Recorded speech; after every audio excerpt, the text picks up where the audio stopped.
Hey, it's Missy. It's April. And this is SheelaNaGig.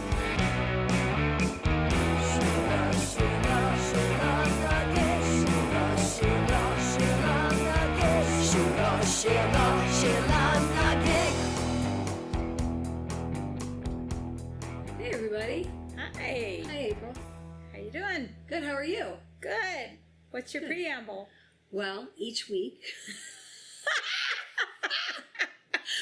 we present and explore our own SheelaNaGig, a woman whose strength and perseverance led her to greatness and who empowers us, inspires us, and maybe even it's somebody you know. Or should know. Or should know. Right. If you don't. Exactly. That's what we're doing today. That's what we're is. doing. What did you do yesterday? Yesterday, as it so happens, I saw a wonderful play. It was did? a small play in Koreatown in Los Angeles. And the theater is the East West Players, and they are celebrating their 60th season as an Asian American experience. How cool. And so, yeah, it's like I said, it was in Koreatown, and the East West Players really highlight issues about Asian Americans, and I saw a fantastic play called Yankee Dog, You Die, and it was about two actors, one older and one youthful, both Asian, who were kind of reconciling how the old actor really had to compromise on the image of how Asians were depicted in films in his era just to get work. So he had to play demeaning stereotypes. And how the young kid was pretty holier than thou, saying, you were wrong, you shouldn't have done that. And by the end of the play, he realizes the compromises that he was willing to make just to be an actor. And so it was beautifully written, Sounds powerful. beautifully performed. And, you know, small theaters, usually the staging isn't very sophisticated, the sets. It was produced, I mean, the design of the performance was magnificent, very sophisticated, really clean and crisp. You could think you're in a major theater based on the way that I thought the staging was done. I will have to go because that's not far here from me. I mean, that's pretty far from you, but that's pretty close to me. So worth my drive. It was wonderful. When does that play till, by the way? That's a good question. Just do want to give you a shout out. Yankee Dog, You Die looks like it left out this week. Last weekend was the last performance. But I can't, if you're in the LA area, please look up the East West Players. They have a fantastic program, and it was so impressive. Oh, great. Yes, I will definitely check it out. What about you? What were you up to this weekend? Yesterday, my son and I met two of our friends, Gina and her daughter Ari, at the Gentle Barn in Santa Clarita, actually. And if you haven't been there before, again, we're in Southern California. This is in Santa Clarita, California. And we went there a lot when my son was little, in particular, before my daughter was born. We went there with my son because he always loved animals. And basically, if you don't know about the Gentle Barn, there's two locations. There's one in California, there's one in Tennessee. And they rescue and rehabilitate and take care of and love and spoil injured, abused farm animals. So it's just a very special place. And a lot of these animals are older animals that have suffered, endured abuse throughout their lives, and then they come to the Gentle Barn to live out the rest of their lives in a really peaceful way. So it's just an amazing, amazing place. They have a lot of volunteers, and they have people that work there as well. It's funny, I wore a green shirt yesterday, and people kept thinking I was a volunteer. So. Including one woman who came up to me who worked there and said, "Oh, are you a new volunteer?" And I said, "No." She said, "Oh, the green shirt, sorry." But then I thought to myself, she said to me, she goes, "You should be a volunteer." And I thought, wow. She said, "You seem really comfortable with the animals." I said, I like to get, when I go, I like to get right in the dirt, get on my butt and pet the animals. And so that's what we were doing. And it was really beautiful. We learned the Rainbow Bridge and saw a lot of different turkeys and chickens and llamas. And then we saw some beautiful horses, and we hugged cows. They do recommend hugging cows. Aww. So we did some cow hugging. But I started to tell you, I did get chomped by a horse. Oh, yes, you mentioned that. He was a horse in a love triangle, apparently. So maybe he was just feeling frustrated. since he's in a love triangle. Yeah, love triangles are hard. They are hard. They are hard. So maybe he was just feeling some frustration, but it was just strange because I was just kind of petting him, and then all of a sudden he just chomped. He just kind of, it was a little bone, it felt a little bone crushing in the moment. Oh dear. But I didn't move. I stayed very calm, and I just waited for him to release my arm, which he did. And it does feel a little like bruised, like internal bruising today. I can feel there's some bruising. But of course, the woman was, "Oh my God, are you okay? I'm so sorry. What happened? Oh my God." I was apologizing, and I kept saying I was okay. And she kept saying, "Are you sure?" I kept saying yes. And then I was talking about it, and I said something like, "Well, it did feel a little bone crushing." And our friends were saying, "Well, how did you stay so calm? You were just so calm." And I said, in the moment, I just thought if I make a big deal of it, I'll scare the horse, and he might bite down harder. He might break my arm. So I just good thought, for you. and then my son said, "Well, I had a different angle than you did. I just saw these giant teeth. I just saw these gums go up and these giant teeth just clamp onto your arm, and I just thought, yeah, this is not going to be good." Oh. But in the end, like I said, I think I have a little bruising. Well, it's a little swollen, I noticed, but it's not a big deal. I'm okay. And I would go again, and I would pet that same horse, and I love animals, and I think he was just feeling a little tension from the love triangle. Oh. Yeah. Well, I don't think this is going to happen to you, the gentle barn. This was a very rare occurrence. Even they said it was a rare occurrence. It was. I'm glad you stayed calm and kept the horse calm, and that all worked out. That happens when you take, anti-anxiety medication. You just get a little calm. You get calm. Yeah, it's good. It's good. But April, who are we talking about today? Well, now on to my Sheela. This gal is someone that I was mildly obsessed with back in the 80s. And her name recently reappeared, and I thought, you know what? I gotta have her as my Sheela today. Gotta dig in. Yeah. So in 1981, Maya Ying Lin was an undergraduate at Yale University. She was majoring in architecture when she received a class project. And the class project was all asked to enter a national competition to create what would be a new Vietnam memorial in Washington, D.C. That's quite a project. Yes, that's quite a project. And there was a national competition, as I was saying. Yeah. And so Maya Lin decided that she wanted, instead of going for a design that was traditional or heroic or celebratory, she wanted to do something very different. She wanted to do something very modern. And the concept she came up with was two stark black walls that emerged from the ground, and they worked their way higher and higher until both ends met at the center. And she was quoted as saying, "Like a wound that is closed and healing."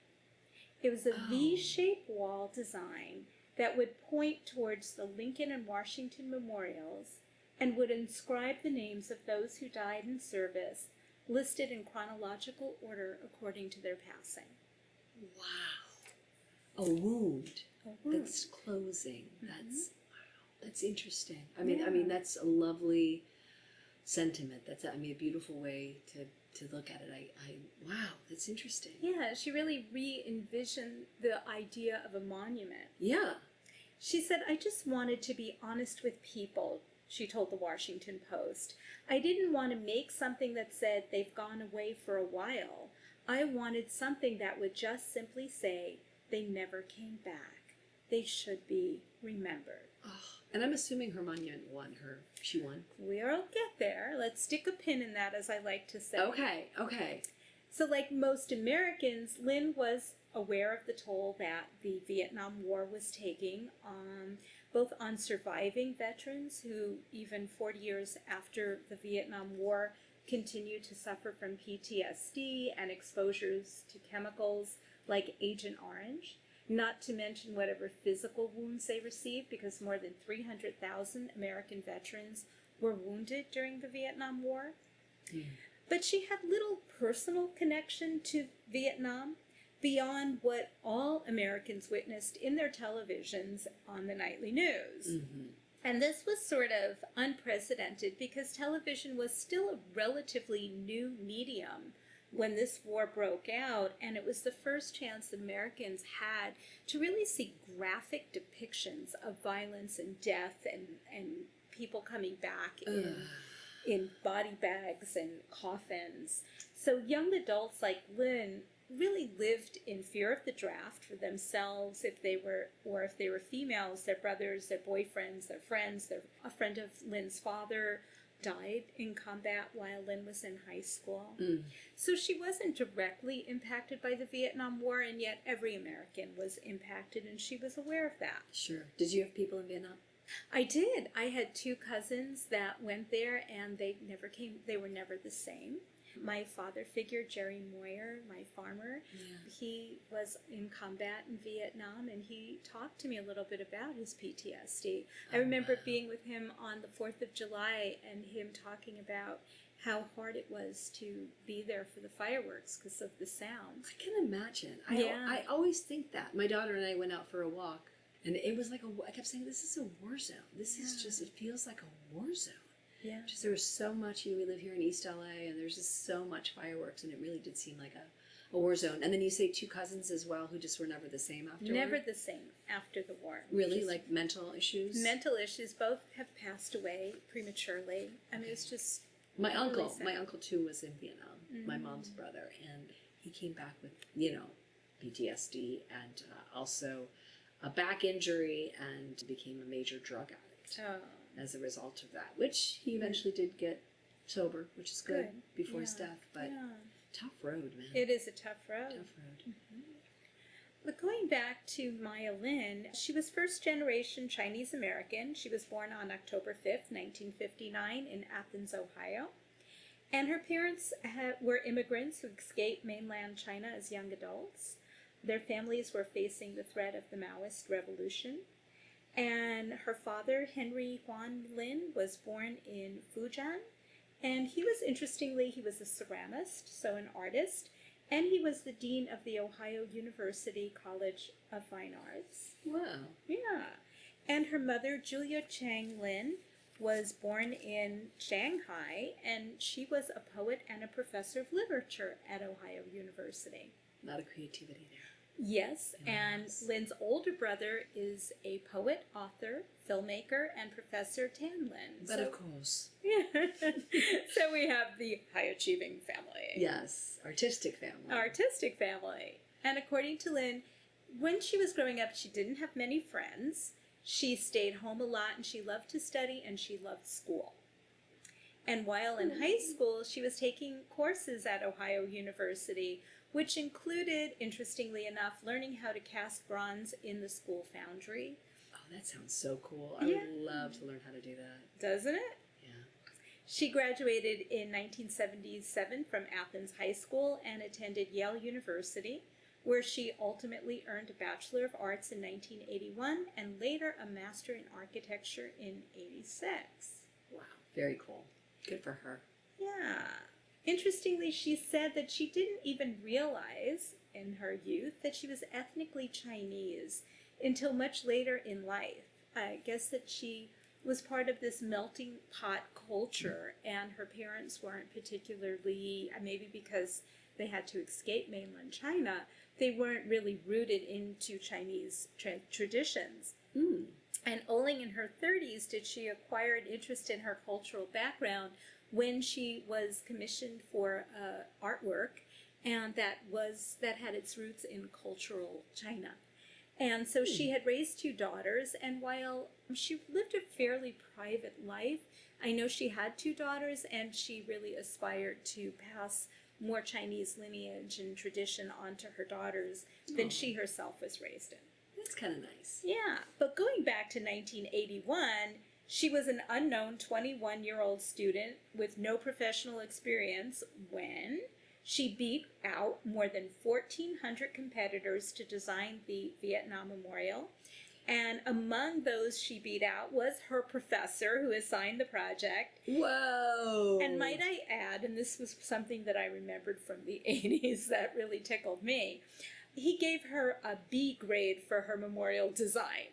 Oh, Isn't that Not a funny? support bro. Not a support bro. No, but that, oh my gosh. I knew that she had won because I know what it looks like. And as you were describing it, I thought, that's why I kept saying, interesting, that's what that is. Because I was picturing it. Mm-hmm. And yes, she won. Yay! But what's really interesting about the whole thing, because it very rapidly became controversial. The design was very controversial, and she became a very controversial figure as the designer. The competition was judged blindly, meaning that all of the people who judged, members of the U.S. Commission of Fine Arts, were judged all of the entries without knowing who the designer was. So they only voted based on the merit of the design, not on the name or reputations. What's that? It's like Beat Bobby Flay. Yes. Beat Bobby Flay. You have no idea which dish this is. But as I was saying, from the moment the plans were voted on and unveiled, there was immediate controversy for a bunch of reasons. Some people didn't like the modern minimalist design. We're used to very traditional designs. Too bad, she won fair and square. Shut the fuck up. People were expecting something more imposing and grandiose with marble columns and statues, kind of more along the line of the Lincoln and Jefferson memorials, more staid and... Okay. But Lynn was Stuck in their ways. Yeah, exactly. She was also attacked for her lack of professional experience and her Asian ethnicity. What? Yeah, she was an American, although she was an Asian American. She was born here, but her ethnicity was brought up. That is so messed up. Some objected to the exclusion of the survivor veterans' names, and others complained about the dark complexion of the granite. She designed it in black granite, claiming that it expressed a negative attitude towards the Vietnam War. There were a group of veterans who protested the design, claiming that it was an ugly insult that portrayed the war as shameful, dishonorable, and worth hiding. I see. What I don't understand is she won, and yet there's all this controversy and people have so much to say. It's too late. She won, right? Well, not exactly. Why? Not exactly. Why? Well, I'll tell you why. Come on, April. Well, I'll get there. Okay. But first I want to tell you that some of the veterans were quoted as saying, "For too long, the veterans of that miserable conflict have borne the burden of the national ambivalence about the war, and to bury them now in a black stone sarcophagus, sunk into a hollow in the earth below eye level, is like spitting on their graves." So that was some of the critics. Wow. That's a little extreme. Yeah, and also then radio host Patrick Buchanan and Congressman Henry Hyde also joined the critics, and they campaigned to change the wall to a white color and add an 8-foot sculpture of soldiers at the Constitution Gardens site where the memorial would be built. Okay. And sadly, the wall's detractors used everything, as I mentioned, from Lynn's age and her ethnicity as reasons to change or abandon the design altogether. She vehemently disagreed and accused Hyde of drawing mustaches on other people's portraits. She defended her design before U.S. Congress. So it wasn't just a decision that was made and all the critics had to be silenced. She actually had to go and defend her work. Was that literal? Wait, he drew?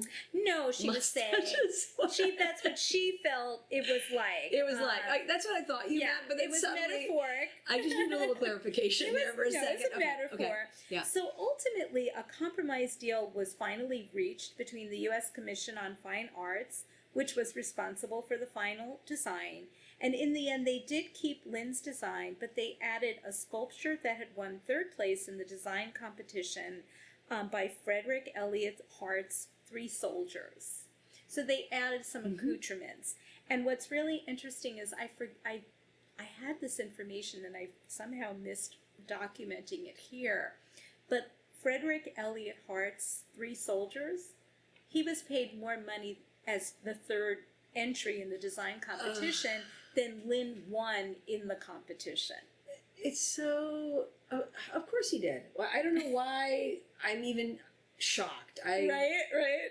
It's, the old boys club once again. Mhm. And forcing in this beautiful, clean, modern, reimagined look of a tributary that, as you said, was anonymously voted on and won.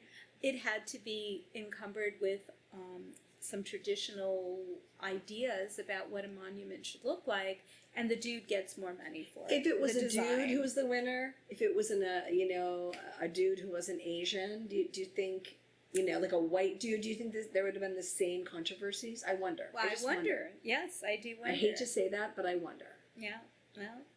Well, anyway, Lynn didn't attend the compromise meeting, but she was so hurt by the controversy that she was unable to discuss it publicly until the year 2000, when she published an essay about her design process.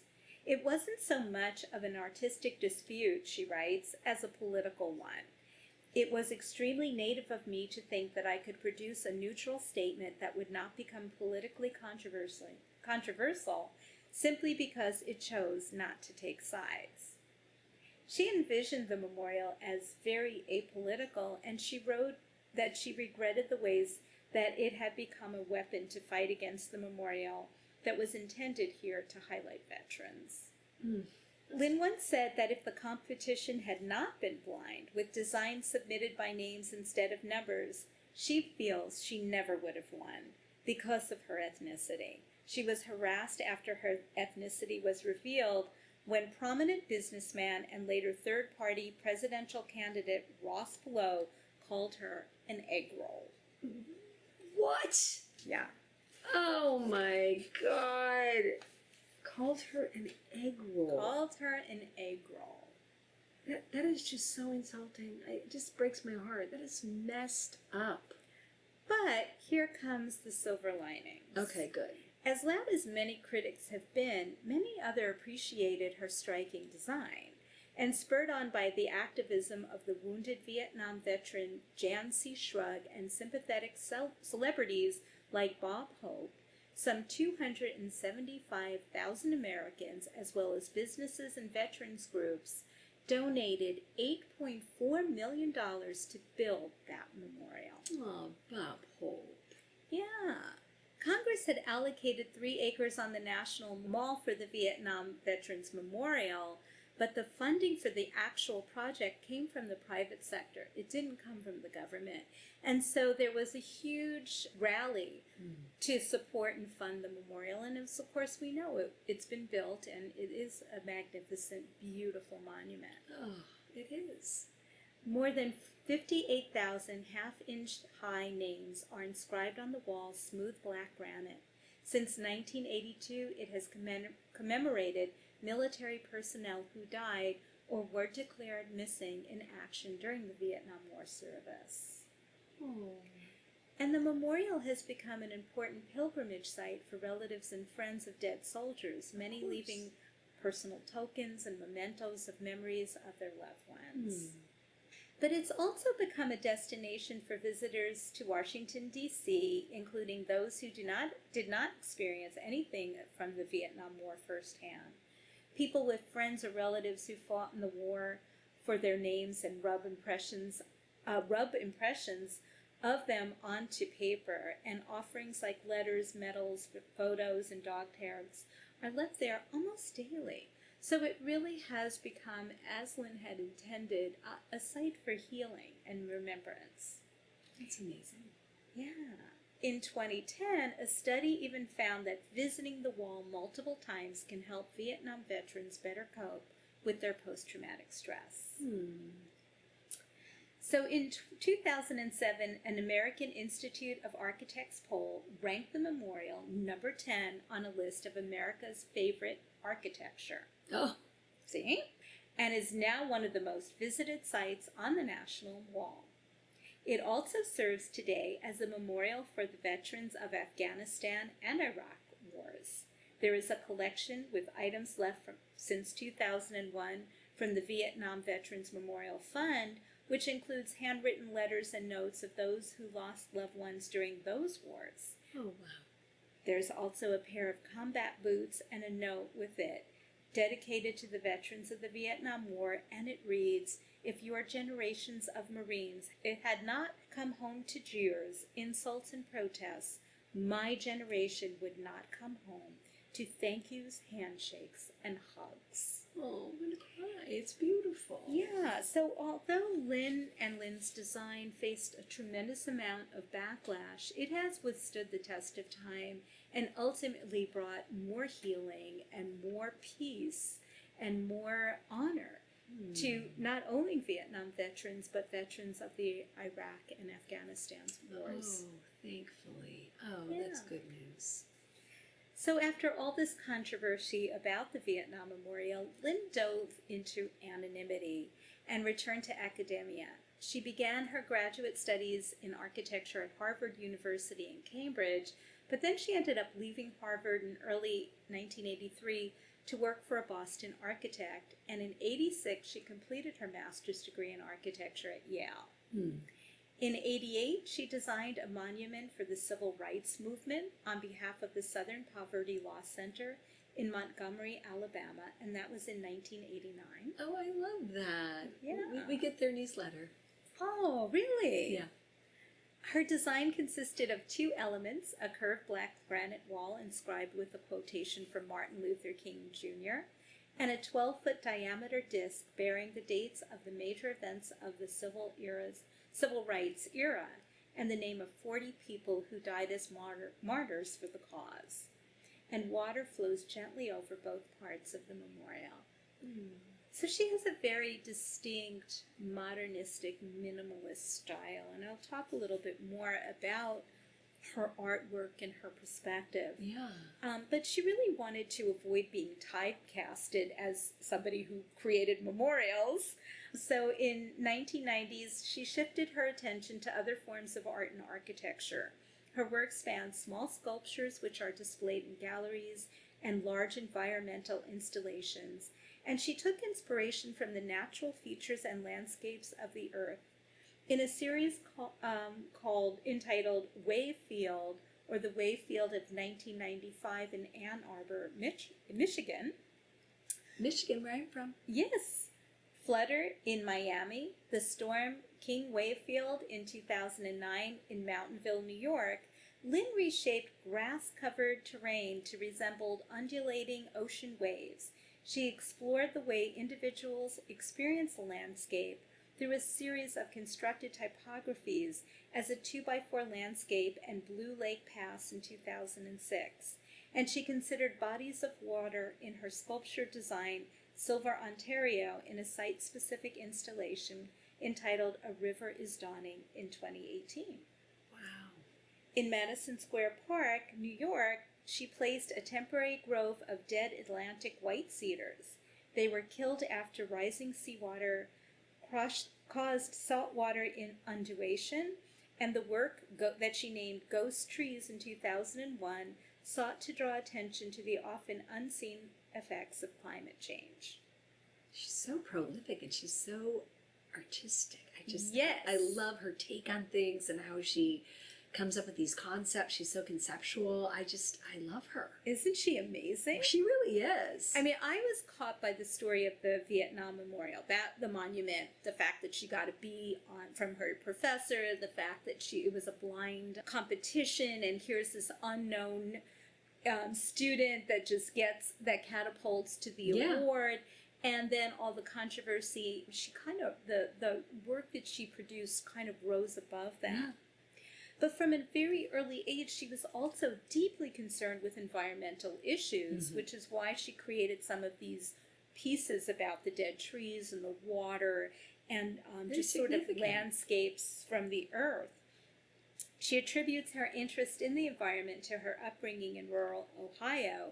The nearby Hopewell and Adena Native American burial grounds that she lived nearby inspired her, and much of her later work focused on the relationship people have to their environment.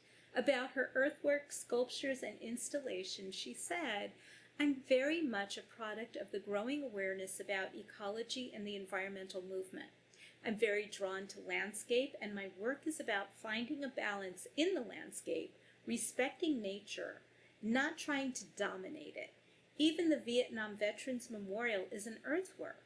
All of my work is about slipping things in, inserting an order or structure, yet making an interface so that in the end, rather than a hierarchy, there is a balance and tension between man-made and the natural. So well put. Yes, very eloquent. Yes, indeed. Wow, that's so cool. Yeah. According to the scholar Suzette Min, Lynn's work uncovers hidden histories to bring attention to landscapes and environments that would otherwise be inaccessible to viewers. She uses the concept to discuss the inextricable relationship between nature and the built environment. She focuses on this relationship and the impact humanity has on issues of global warming, endangered bodies of water, and animal extinction and endangerment. Lynn has explored these issues in her memorial titled What is Missing? This is an ongoing multi-sided multimedia installation that raises awareness about habitat loss and biodiversity loss. Here she emphasizes how protecting and restoring habitats can protect species while significantly reducing climate change emissions. Wow. She's a badass. She's a badass. She's such a Sheela. I love her. I know I'm getting ahead of myself, but she's still living. She is. It sounds like she's still living. She's a living, breathing, producing artist. And maybe she wants to do an interview on architecture. SheelaNaGig. Wouldn't that be amazing? Stranger things have happened. Stranger things have. We would love that. We would. Well, according to one commentator, Lynn creates her work to have a minimal environmental impact by utilizing recycled and sustainable materials, minimizing carbon emissions, and attempting to avoid damaging landscapes or ecosystems whenever she works. Throughout her multidisciplinary career, she's resisted categories, boundaries, and borders.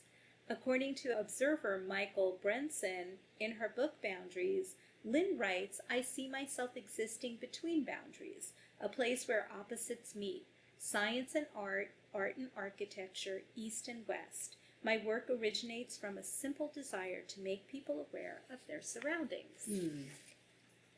Her artwork has been featured in many solo exhibitions at museums and galleries across the world, and her work appears in the permanent collections of the National Gallery of Art and the Metropolitan Museum of Art, the Museum of Modern Art, the Smithsonian Institution, the Nelson Atkins Museum of Art, and the California Academy of Science, among others.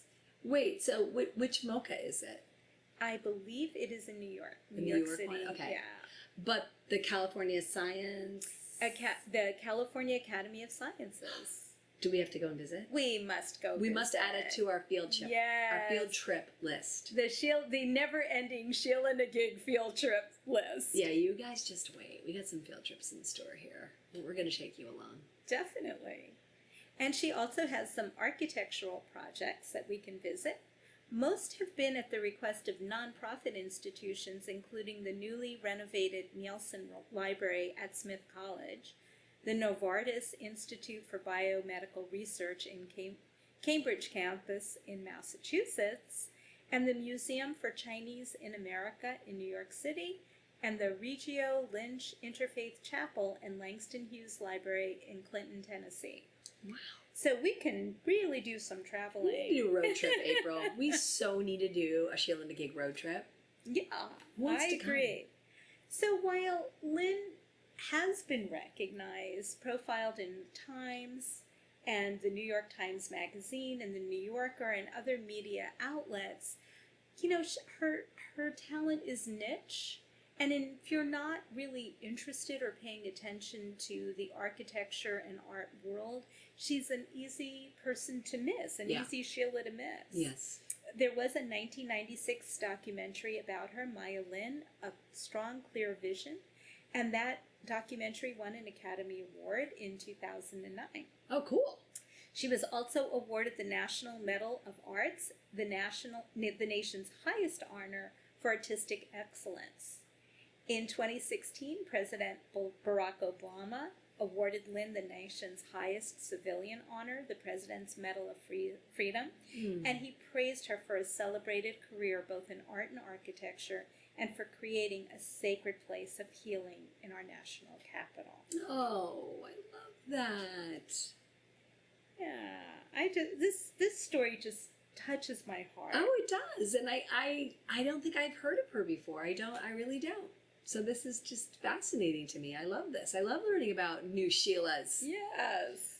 Well, according to art critic Michael Brenson, whether creating public or private art or architectural work, Maya Lin creates places of refuge and contemplation in highly public places. She has refined the idea of a monument addressing the critical social and political issues of our time: war, racism, and gender equity. With her highly acclaimed work, the Vietnam Veterans Memorial in Washington, D.C., the Civil Rights Memorial in Montgomery, Alabama, and the Women's Table at Yale University in New Haven, Connecticut, the intimate human scale invites visitors to touch, feel, respond, and contemplate. I couldn't find very much about Maya Lin personally. Okay. We know that she was married to Daniel Wolfe from 1955 to 2021. You just read my mind. I was about to ask. Yeah. He was a celebrated photography collector and dealer, and sadly he died on January 25th, 2021 at his home in Colorado. Sadly, yes. I know Lynn has homes in New York and Colorado, and she is the mother of 2 daughters, India and Rachel.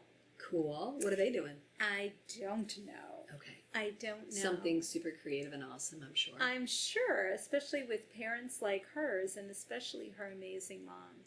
But years ago, as I mentioned, I actually heard that she failed her memorial project before it won the... she didn't fail. She got a B. But that just so engaged me. Oh, yeah. And when I saw the monument, I have to say I was moved beyond words. I mean, I've been nothing against bright white marble and gold-plated monuments. There's nothing wrong with those. But this very minimalist, very intentional piece of work is both healing, inspiring, and I think it's beautiful. Yeah, I've only seen pictures. I've never been there, but it does look really beautiful to me. And now I have a little background about it, too, with the healing wound. I keep thinking about that, which I can picture. That makes sense. Yeah. Just, oh my gosh, I love her. Yes, Maya Lin, Sheela. Maya Lin. We love you, Maya Lin. You're amazing. You're a hella Sheela. Hella Sheela. We love that. Oh my gosh, she's so cool. All right, we have to go visit her. We have to go visit. Let's just show up at her door. Oh, yes, I'm sure she would love that. Hey, we're big fans. We're not stalkers, we swear. Apparently, she's very, not reclusive, but she likes her privacy. She's a little private. I can imagine if you're kind of a public persona, you want to be a little private at times. But please visit her website. I believe it's mayalin.com or org. Or I know what I'm going to be doing tonight. So to my doom scrolling. Right. She's a wonderful talent, and it was such an honor to revisit her story, her amazing story. Well done, April. I love it, and I hope everybody will go look up Maya Lin and learn a little bit more. And please continue to share your ideas, your comments, your Sheilas with us. You can email us at our website, SheelaNaGigPodcast.com. You can find us on Instagram and Facebook. We really want to connect with you, and we love that you're listening right now. Thanks for doing that. Thank you so much. Super rad. All right. Peace out. Unabashed in your glow.